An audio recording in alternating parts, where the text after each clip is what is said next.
ETF index mutual funds నేర్చుకుని stock మార్కెట్లో రాణించాలనుకుంటున్నారా? వెంటనే ఈ నెంబర్కి కాల్ చేయండి.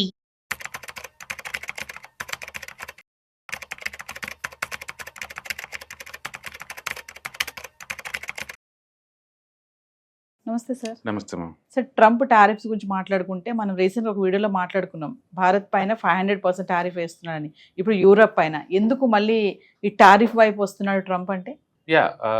బేసిక్ మీద ఇండియాలో అప్ టు 500% అన్నాడు. 500% అని గ్యారంటీ ఏం కాదు, అప్ టు అన్నారు. బట్ లిటరల్లీ ప్రపంచం మొత్తం మీద హైయెస్ట్ టారిఫ్ భరిస్తుంది ఇండియా వాళ్ళు. ఇప్పుడు 50% ఉంది. ఈవెన్ చైనా వాళ్ళకి లేదు, అండ్ వేరే కంట్రీకి కూడా లేదు. ఇప్పటిదాకా ఏంటంటే అమెరికా అండ్ యూరోప్ నాటోలో పార్ట్నర్స్ కాబట్టి వాళ్ళందరూ ఫ్రెండ్లీ దేశాల కింద ఉంటుంది అనమాట. అందుకని వెస్ట్రన్ కంట్రీస్ అంటే మనం ఎక్కువసార్లు ఇవి అమెరికా ప్లస్ యూరోప్ గురించి మాట్లాడతాం. అండ్ ఇప్పుడు ఏమైందంటే గ్రీన్లాండ్స్ దగ్గర అది మాకు కావాలి, సెక్యూరిటీ పర్పస్ కోసం మాకు కావాలి, మేము దాన్ని కొంటాం అంటున్నారు. గ్రీన్లాండ్ చాలా చిన్న కంట్రీ, అంటే పాపులేషన్ పరంగా చెప్పాలంటే అది 57,000 మెంబర్స్, అంటే అమీర్పేటలో గల్లీ అంతా, హైదరాబాద్లో గల్లీ అంత పాపులేషన్ అంతా. బట్ అక్కడ మినరల్స్ అవి ఎక్కువ ఉంటుంది, నేచురల్ రిసోర్స్ చాలా ఎక్కువ ఉంటుంది. అందుకని దాని మీద ఇప్పుడు వాళ్ళ కనుబడింది అన్నమాట, దాన్ని ఎలాగైనా తీసుకోవాలి అని చెప్పేసి. అందుకని నాటో వాళ్ళు సపోర్ట్ చేస్తేనేమో పర్వాలేదు, చేయకపోతే కనుక మేము వేస్తామని చెప్పేసి విత్ ఇన్ ద యూరోప్ అందరి మీద కాకుండా కొన్ని కంట్రీస్ మీద, అంటే వాళ్ళ మధ్య డివైడ్ చేయాలన్నట్టు కొన్ని కంట్రీస్ మీద 10% ఎఫెక్టివ్ ఫ్రమ్ ఫిబ్రవరి 1 నుంచి 10%. అంటే థింగ్స్ కానీ సెటిల్ కాకుండా కొనుక్కుంటే, అంటే వీళ్ళు దాన్ని కొనకుండా కనుక వాళ్ళు అడ్డుకుంటే మళ్ళీ జూన్ జూలై నుంచి ఇంకా పెంచుతాము, 20% దాకా పెంచుతామని బెదిరిస్తున్నాడు. అంటే టారిఫ్లు అనేది ఒక వెపన్ లాగా తయారైపోయింది. వెపన్ లాగా అంటే పొద్దున నచ్చితే ఒక టారిఫ్, నచ్చపోతే ఇంకో టారిఫ్. ఓకే, దీనికంటే ఒక పద్ధతి అంటూ ఏం లేదు.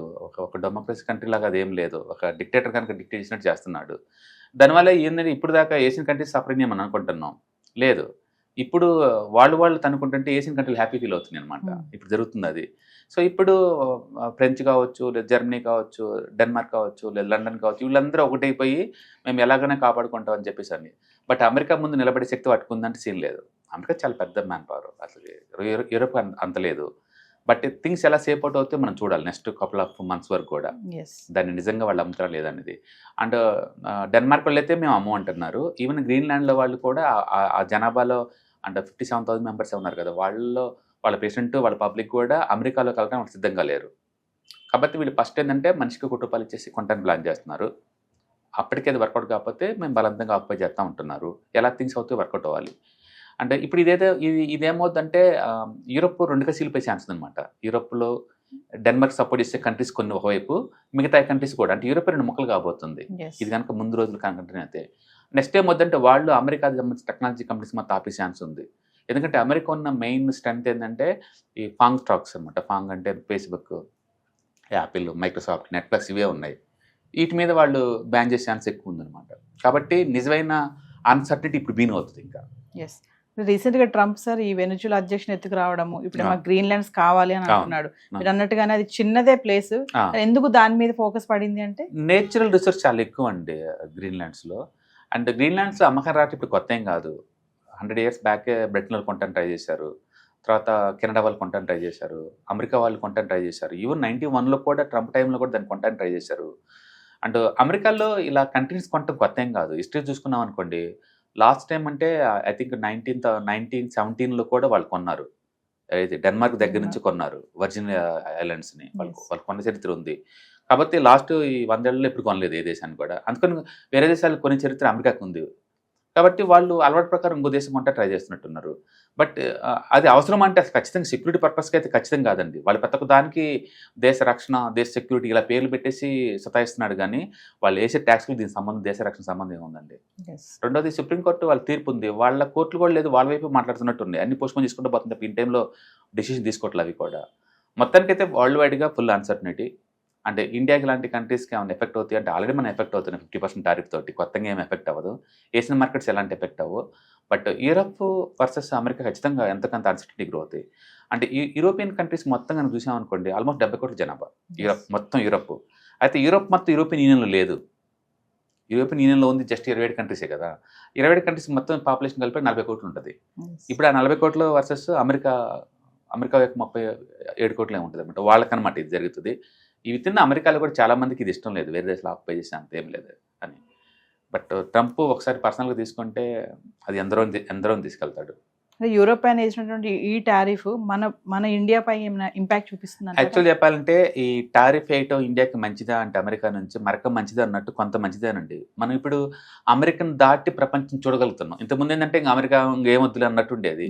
ఇండియాలో పొలిటికల్ లీడర్స్ అందరు లేదు, యాక్టివ్గా ఉంటారు. వీళ్ళు అవతల అటాక్ చేసిన తర్వాత వీళ్ళు రియాక్ట్ అవుతారు, అంతే. ముందైతే రెడీగా ఉంటారు అనమాట.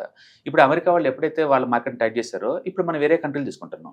యాక్చువల్గా ఇప్పటివరకు మన ఫార్మాస్యూటికల్స్ అమెరికా పెద్ద మార్కెట్ అనుకుంటాం కదా, కాదు. బ్రెజిల్, నైజీరియా అంటే పెద్ద మార్కెట్లు అమెరికా కన్నా మించి. దాని మీనింగ్ ఏంటంటే అమెరికన్ దాటి మనం చూడగలుగుతున్నాం ఫస్ట్ టైం.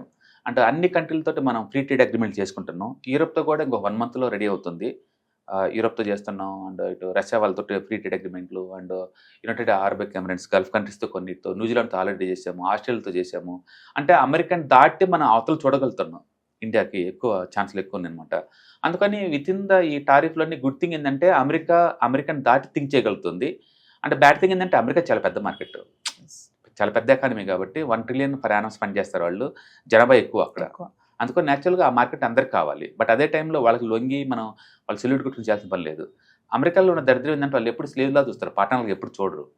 రష్యాకి అమెరికాకి సంబంధం అంటే రష్యా ప్రతి ఒక్కరిని ఒక పార్ట్నర్లా ట్రీట్ చేస్తారు. అమెరికా అట్లా కాదు, ఒక స్లేవ్లా ట్రీట్ చేస్తారు. వాళ్ళ పార్ట్నర్లాగా వాళ్ళ దృష్టిలో అదేమి ఉండదు అనమాట. అందుకని ఇండియా లాంటి కంట్రీస్కి వాళ్ళకి అమెరికా సరెండర్ అవుద్దంటే ఇప్పటికి అవ్వదు ఇది. అందుకని వాళ్ళ టారిఫ్ ఎప్పుడు తీసేస్తారో తెలియదు. టారిఫ్ తీసినా తీపోయినా వాళ్ళు ఎలా హ్యాండిల్ చేయాలో అమెరికా వాళ్ళు నేర్చుకుంటున్నారు. ఇంతకుమించి వర్స్ట్ ఏం జరగదు ఇండియాకి. ఆల్రెడీ 50% టారిఫ్లో ఉన్నాం, మనం భరించుకుంటూ వెళ్తూనే ఉన్నాం ముందుకి. ఎకానమీ ఆగలేదు, జీడిపి గ్రోత్ ఏం ఆగలేదు. అంటే పెయిన్ ఎక్స్పోర్ట్ కొన్ని సెక్టార్స్కి ఉందనే మాట నిజంగానే, బట్ మన గ్రోత్ ఏంటి వాళ్ళు ఆపలేదు. ఈ పాయింట్ ఆఫ్ టైంలో కూడా వరల్డ్లో హైయెస్ట్ గ్రోత్ ఉందంటే మన ఇండియాలోనే. చైనా రీసెంట్గా జీడిపి గ్రోత్ వచ్చింది వాళ్ళది అంటే 4.5. ఇండియాది లేటెస్ట్ క్వార్టర్ రిజల్ట్స్ అంతా 7.5 పైన దాటింది. కాబట్టి గ్రోత్ని వాళ్ళు ఏం ఆపలేదు, కొంత డిస్టర్బ్ అవుతున్నాం అంతే. But long term point of మనం మూవ్ అవుతాం. ఎందుకంటే ఎకానమీ ముందు పోయే కొద్దీ అండిపోతూ ఉంటుంది.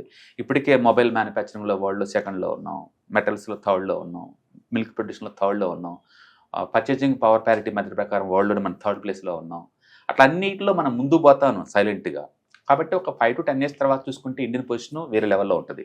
అప్పటికి మనకు కావాల్సిన రెస్పెక్ట్ మనకు దొరికింది. అప్పటిదాకా కామ్గా బిజినెస్ చేసుకుంటూ పోవటమే. సార్, మరి ఫర్దర్గా మీరు వెబినార్ నిర్వహించబోతున్నారు కదా, ఒకసారి వాటి గురించి. మనం ఎవ్రీ మంత్ 1 లేదా 2 సార్లు ఆన్లైన్ వెబినార్స్ కండక్ట్ చేస్తూనే ఉంటామండి. ఈసారి రాబోయే టైమింగ్స్ ఏంటంటే January 31st and February 1st ఈ 2 రోజులు అనమాట ఆన్లైన్ వెబినార్. దీంట్లో మీరు చెప్పినట్టు ETFs, index funds and mutual funds వీటన్నిటి గురించి ఇన్ డెప్త్గా మనం డిస్కస్ చేస్తాము. ఈ వాలటిలిటీ మార్కెట్లో మీరు చూస్తూనే ఉన్నారు, ఈక్విటీ మార్కెట్ ఎంత వాలటిలిటీ ప్రూన్ అవుతా ఉందో.